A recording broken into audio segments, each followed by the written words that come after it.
अस्सलाम वालेकुम क्लास। हम फर्स्ट ईयर मैथ्स की एक्सरसाइज 3.5 कर रहे थे। 3.5 में हमने क्वेश्चन नंबर 1, 2, 3 कर लिया है। क्वेश्चन नंबर 4, 5 और 6 हम आज करेंगे। क्वेश्चन नंबर 4 में कह रहे हैं कि solve the following system of homogeneous linear equations. आपके पास सिस्टम दिए हुए हैं, आपने पहले दो पार्ट करने हैं। Solve the following system of homogeneous linear equations. ये सारी लीनियर इक्वेशंस है क्योंकि सब वेरिएबल्स की पावर 1 है। एक्स की पावर भी 1 है, ये 2y है, y की पावर भी 1 है और z की पावर भी 1 है। जब आपके पास वेरिएबल्स की पावर 1 होती है तो उसे हम लीनियर इक्वेशन कहते हैं। और होमोजीनियस इसे इसलिए कहा हुआ है क्योंकि राइट साइड पे कांस्टेंट आपके पास 0 है। ये जो आपके पास ऊपर सिस्टम दिया हुआ है, यहाँ पे कांस्टेंट्स एग्जिस्ट कर रहे हैं, तो ये नॉन होमोजीनियस सिस्टम होता है। जब आपके पास राइट साइड 0 हो जाए यानी कांस्टेंट्स 0 हो जाएं तो वो होमोजीनियस बनता है। तो इस सिस्टम का नाम होमोजीनियस लीनियर इक्वेशंस है। इसको आपने सॉल्व करना है। तो सॉल्व करने का वही मेथड है कि आप इसकी एचलन फॉर्म बनाएंगे। एचलन फॉर्म बना के हम इसको जो है वो वेरिएबल्स एक्स, वाई और जी फाइंड करेंगे। तो स्टार्ट करते हैं क्वेश्चन नंबर 4 के पहले पार्ट से। आपके पास है x plus 2y plus minus 2z, ये y है आपके पास, दिस इज y। अच्छा, सबसे पहले तो हम इसका सिस्टम बनाएंगे, ऑगमेंटेड मैट्रिक्स बनाएंगे। x का कोफिशिएंट 1 यहाँ है, सेकेंड इक्वेशन में x का कोफिशिएंट 2 है और थर्ड इक्वेशन में x का कोफिशिएंट 5 है। y के कोफिशिएंट्स क्या हैं? 2, 1, 4। z के कोफिशिएंट्स हैं -2, 5 एंड 8। और यहाँ आपके पास राइट साइड पे क्या है? 0, 0 एंड 0। अब इसकी एचलन फॉर्म बनाएंगे। एचलन फॉर्म के लिए टॉप पे आपके पास 1 ऑलरेडी मौजूद है, नीचे सेकंड रो में इस 2 की जगह पे और थर्ड रो में इस 5 की जगह पे मुझे 0 चाहिए। तो सेकंड रो है, इसको मुझे 0 बनाना है, तो R2 माइनस 2R1। 5 को 0 बनाना है तो ये रो थर्ड रो है, R3 माइनस 5R1। तो रो इक्वलेंट आपको मैट्रिक्स मिलेगी। पहली रो एज इट इज, क्योंकि उसके ऊपर अभी हम कोई ऑपरेशन नहीं कर रहे। सेकेंड रो के ऊपर ऑपरेशन कर रहे हैं। सेकेंड रो पे क्या ऑपरेशन हो रहा है? 2 minus 2 times 1, 2 minus 2 times 1, 1 minus 2 times this 2, 5 minus 2 times this minus 2। तो ये आपके पास क्या वैल्यूज बनती हैं? दिस इज 0, 1, ये बनेगा आपके पास -3 और यहाँ आपके पास आ जाएगा 9। तो ये बना 0, -3 एंड 9। अब थर्ड रो पे आ जाएं। R3 माइनस 5R1, तो 5 minus 5 times 1 is 0, 4 minus 5 times 2 is -6। इसी तरह से जैसे मैंने ये किया।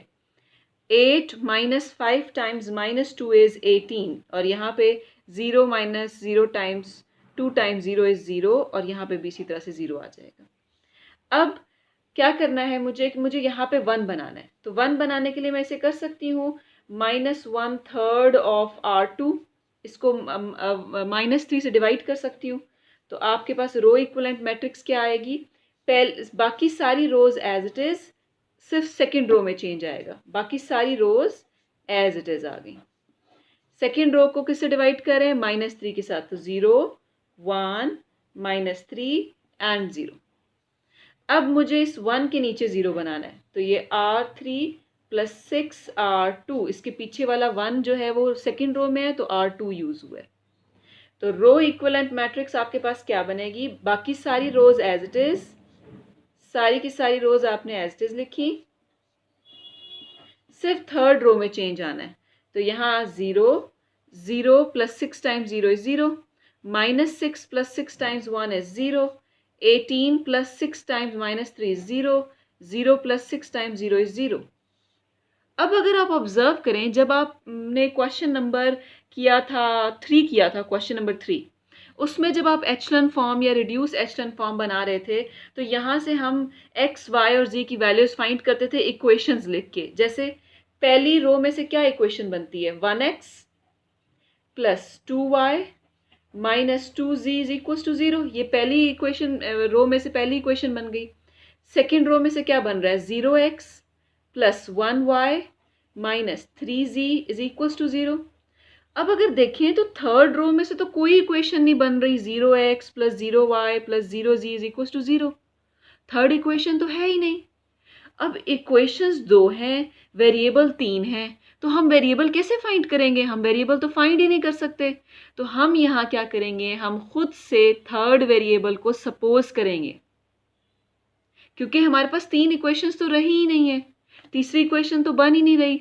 तो तीसरा वेरिएबल हम खुद से सपोज करेंगे और क्या करेंगे, लेट करेंगे कि z की कोई भी वैल्यू 1 हो सकती है, 2 हो सकती है, -1 हो सकती है, 3 हो सकती है, -5 हो सकती है, कोई भी वैल्यू हो सकती है, आपको नहीं पता z की वैल्यू।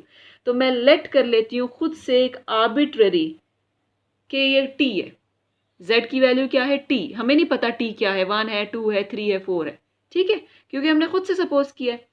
अब ये z is equal to T second equation में पुट करेंगे तो क्या बनेगा यहाँ पे हमारे पास y माइनस 3t इज 0। तो यहाँ से क्या निकली y की value, y is equal to 3t। तो y की वैल्यू भी किस टर्म्स में निकली है, t की टर्म्स में निकली है। अब z भी आ गया, y भी आ गया। अब पहली इक्वेशन में से x फाइंड कर लें, तो यहाँ y की वैल्यू पुट कर लेते हैं, z की वैल्यू पुट कर लेते हैं और x की वैल्यू निकाल लेते हैं। तो क्या बनेगा यहाँ पे मेरे पास, x प्लस 2 टाइम्स y की वैल्यू जो कि क्या है 3t है, माइनस 2 टाइम्स z की वैल्यू जो कि t है, इज इक्वल टू 0। इनको आपस में सिंप्लीफाई करके राइट साइड पे ले जाएं तो x की वैल्यू बनेगी मेरे पास -40। तो सोल्यूशन मेरे पास क्या आया, x -40 है, y की वैल्यू 3t है और z की वैल्यू t है। t is any arbitrary, t is any arbitrary number, हमें नहीं पता t की वैल्यू क्या है, ठीक है। अब इसी तरह से आपने क्वेश्चन नंबर 4 का सेकंड पार्ट भी करना है। अब हम क्वेश्चन नंबर 5 करते हैं। क्वेश्चन नंबर 5 में क्या कह रहे हैं, क्वेश्चन नंबर 5 में कह रहे हैं find the value of lambda for which the following system have non trivial solution. Trivial का मतलब क्या होता है, ट्रिवियल का मतलब होता है अगर फाइनल आंसर में, फाइनल जब आपने सॉल्व कर लिया, x भी 0 हो, y भी 0 हो और z भी 0 हो। अब मैं यहाँ आपको बात बताती हूँ, अगर हमारे पास आंसर में x 0 आ जाए, y भी 0 आ जाए, z भी 0 आ जाए फाइनल आंसर में, तो इसको हम कहते हैं कि ये ट्रिवियल सोल्यूशन है। इसका नाम क्या होता है, ट्रिवियल सोल्यूशन।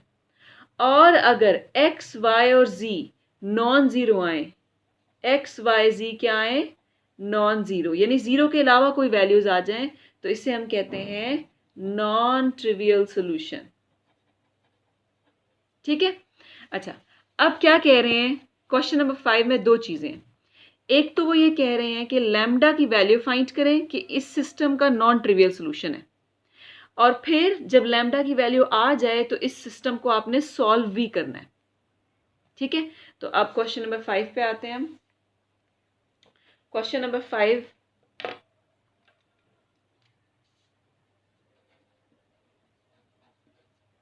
क्या कह रहे हैं क्वेश्चन नंबर 5 में, x plus Y plus Z is equal to 0।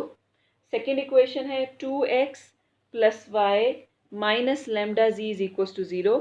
और थर्ड इक्वेशन है x plus 2y minus 2z is equal to 0।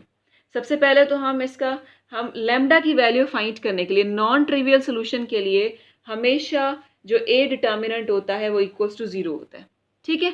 तो हम लैम्डा की वैल्यू फाइंड करेंगे सबसे पहले for non trivial solution, A determinant is 0। तो ए मैट्रिक्स हमारे पास यहाँ पे बनती क्या है, ए मैट्रिक्स बनती है हमारे पास, एक्स के कोफिशिएंट्स क्या है 1 2 1, वाई के कोफिशिएंट्स क्या है 1 1 2, जी के कोफिशिएंट्स क्या है 1 माइनस लैम्डा एंड -2, ठीक है। For non trivial solution, for non-trivial solution, a determinant is 0। अब डिटर्मिनेंट फाइंड करते हैं इसका, 1 2 1 1 1 2 1 माइनस लैम्डा -2 डिटर्मिनेंट 0। अब आपको पता है डिटर्मिनेंट 3 क्रॉस 3 का कैसे फाइंड करते हैं, मैं पिछली सारी एक्सरसाइजेज में आपको बहुत दफ़ा करा चुकी हूँ ये, ठीक है। तो मैं यहाँ पे क्विकली फाइंड कर लेती हूँ। यहाँ 1 आएगा आपके पास, जब 1 वाला कॉलम और 1 वाली रो क्रॉस हुई तो ये मैट्रिक्स बचेगा, ये डिटर्मिनेंट बचेगा।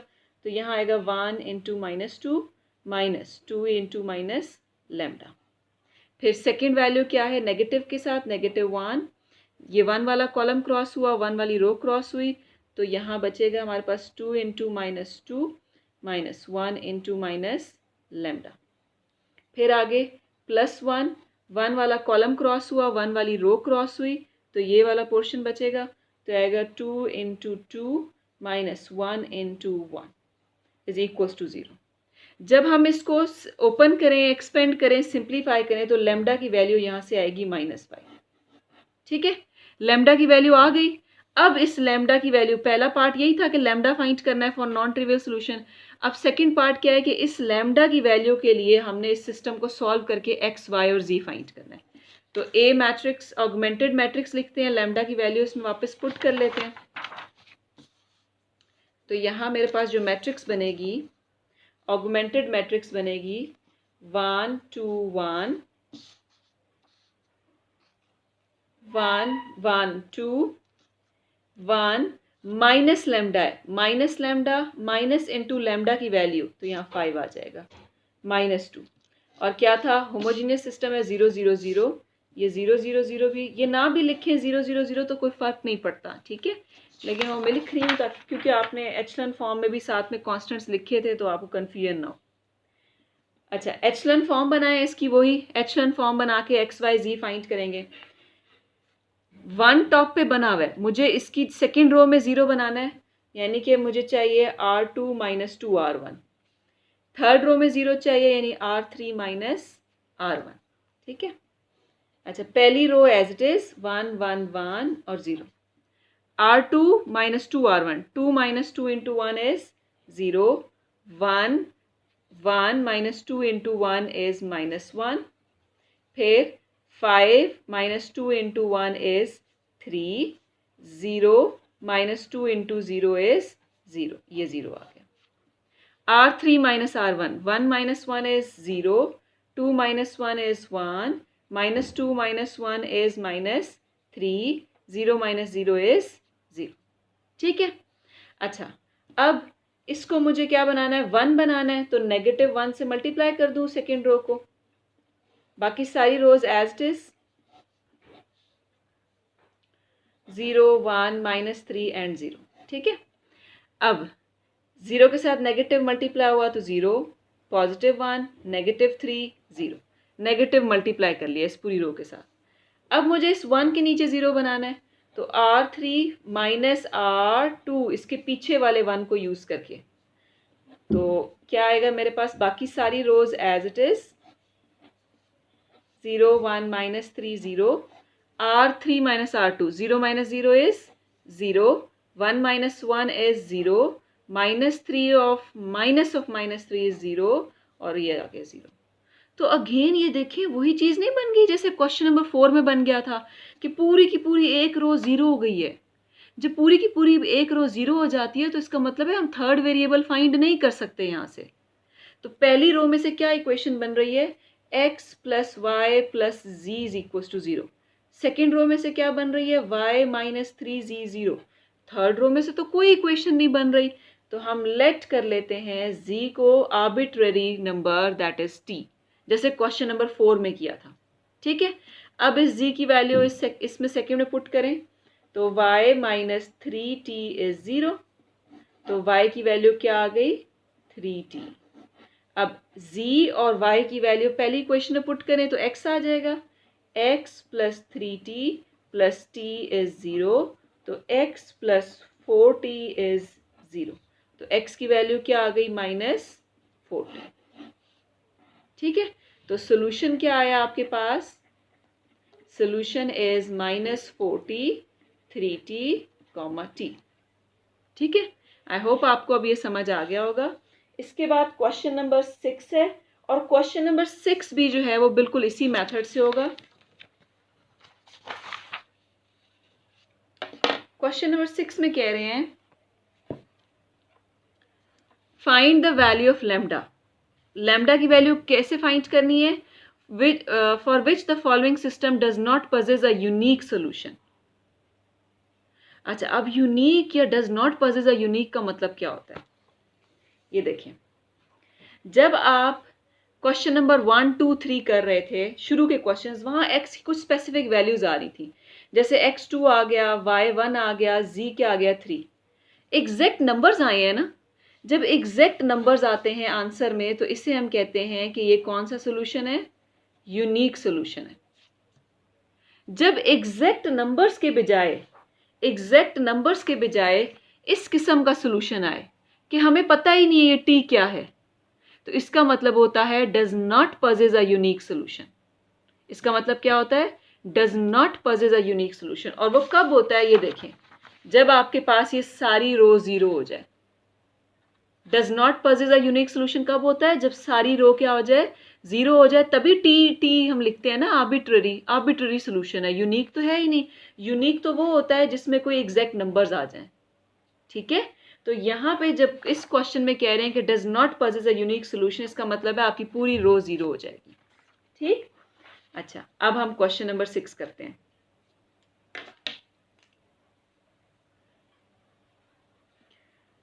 क्वेश्चन नंबर 6 की क्या थी equations, x1 plus 4x2 plus lambda x3 is equals to 2, 2x1 plus x2 minus 2x3 is equals to 11, 3x1 plus 2x2 minus 2x3 is equals to 16। ठीक है, ये तीन इक्वेशंस हैं आपके पास। आपने लैम्डा की वैल्यू फाइंड करनी है और फिर उस सिस्टम को सॉल्व भी करना है। ठीक है, तो सबसे पहले हम इसकी मैट्रिक्स बनाएंगे। मैट्रिक्स, ऑगमेंटेड मैट्रिक्स कैसे बनेगी, x1 के कोफिशिएंट्स 1 2 3, x2 के कोफिशिएंट्स 4 1 2, x3 के कोफिशिएंट्स लैम्डा -2 और कॉन्स्टेंट्स के आगे हैं 2 11 एंड 16। ठीक है, यहाँ 1 ऑलरेडी एचलन फॉर्म बनाएंगे, 1 ऑलरेडी मौजूद है, इस 2 पे 0 बनाना है और 3 पे 0 बनाना है। तो ये अब आपको अच्छी तरह से समझ आ चुके हैं, तो मैं ये बस क्विकली इसको करती हूँ, R2 - 2R1 R3 - 3R1। ये मैं क्विकली कर रही हूँ क्योंकि ये अब आपको पूरी एक्सरसाइज में मैं बार बार एक्सप्लेन कर चुकी हूँ। 1 4 लैम्डा और ये 2, यहाँ आपके पास सेकेंड में आ जाएगा 0 -7 -2 लैम्डा 7, 0 -10 -2 -3 लैम्डा और ये 10 आ जाएगा। ठीक है, इसके बाद यहाँ मुझे 1 बनाने के लिए क्या करना पड़ेगा, -7 से डिवाइड करना पड़ेगा R2 को। तो मेरे पास यहाँ पे क्या रो बनेगी, 1 4 लैम्डा, ये 2, यहाँ आएगा 0 1 -2 लैम्डा ओवर -7, यहाँ आ जाएगा -1 0 -10 -2 -3 लैम्डा और यहाँ आएगा ये 10। ठीक है, इसके बाद जो अगला काम मुझे ये करना है कि मुझे यहाँ 0 बनाना है, तो लिखूंगी मैं R3 + 10 R2। ठीक है, तो फाइनल जो मेरे पास मैट्रिक्स आएगी वो होगी 1 4 लैम्डा, ये आ गया 2। ये देखिए ये सारे नेगेटिव्स चलें अभी बेशक ना कैंसिल करें, नेक्स्ट स्टेप में ये जब डिवाइड किया था तो वहीं पे कैंसिल हो जाता है, ये प्लस प्लस और सारे प्लस, नेगेटिव कॉमन लेके कैंसिल कर दें। अच्छा, ये 0 यहाँ पे 0 1 2 + 2 लैम्डा ओवर 7 -1 और नीचे आएगा 0 0 6 - लैम्डा ओवर 7 और ये 0। अब उन्होंने क्या कहा था, उन्होंने कहा था does not possess a unique solution. तो does not possess a unique solution के लिए ये पूरी रो 0 होनी चाहिए। क्वेश्चन में यही लिखा हुआ है ना कि does not possess a unique solution, यानी ये पूरी रो 0 होनी चाहिए आखिरी वाली। इसका क्या मतलब है कि 6 - लैम्डा ओवर 7 भी क्या होना चाहिए, 0। तो हम इसे कैसे लिखेंगे, हम इसे लिखेंगे for system does not possess unique solution, final पूरी रो 0 होनी चाहिए, यानी कि 6 - लैम्डा ओवर 7 किसके इक्वल होना चाहिए, 0 के, यानी 6 - लैम्डा 0 के इक्वल हो गया, तो 6 किसके इक्वल हो गया, लैम्डा के। तो लैम्डा की वैल्यू हमारे पास आ गई है क्या, 6। लैम्डा फाइंड हो गया। अब उसी सिस्टम के अंदर लैम्डा की वैल्यू पुट करके हम अब उसको सॉल्व कर लेते हैं। इसी सिस्टम के अंदर लैम्डा की वैल्यू पुट करेंगे, hence our system is reduced as, कैसे रिड्यूस हो गया अब ये, 1 4, लैम्डा की जगह आ गया 6, ये आ गया 2 0 1, लैम्डा की जगह जब 6 पुट करेंगे तो यहाँ पे आ जाएगा 2 -1 0 0, लैम्डा की जगह 6 आए तो 0 0, ये एचलन फॉर्म बन गई। अच्छा, अब इक्वेशंस लिख सकते हैं हम। पहली इक्वेशन क्या बनेगी, x plus x1 plus 4x2 plus 6x3 is 2। Second row में से क्या इक्वेशन बनेगी, x2 plus 2x3 is equals to -1। और थर्ड रो में से कोई इक्वेशन नहीं आ रही, तो थर्ड वेरिएबल हमें खुद से लेट करना पड़ेगा। क्या लेट करेंगे, थर्ड वेरिएबल कौन सा है, x3। लेट कर लिया x3 को हमने t, ठीक है। अब इसको हम सेकेंड इक्वेशन में पुट करें तो x2 प्लस 2t इज -1, तो x2 की वैल्यू क्या आ गई हमारे पास, x2 की वैल्यू आई -2t -1।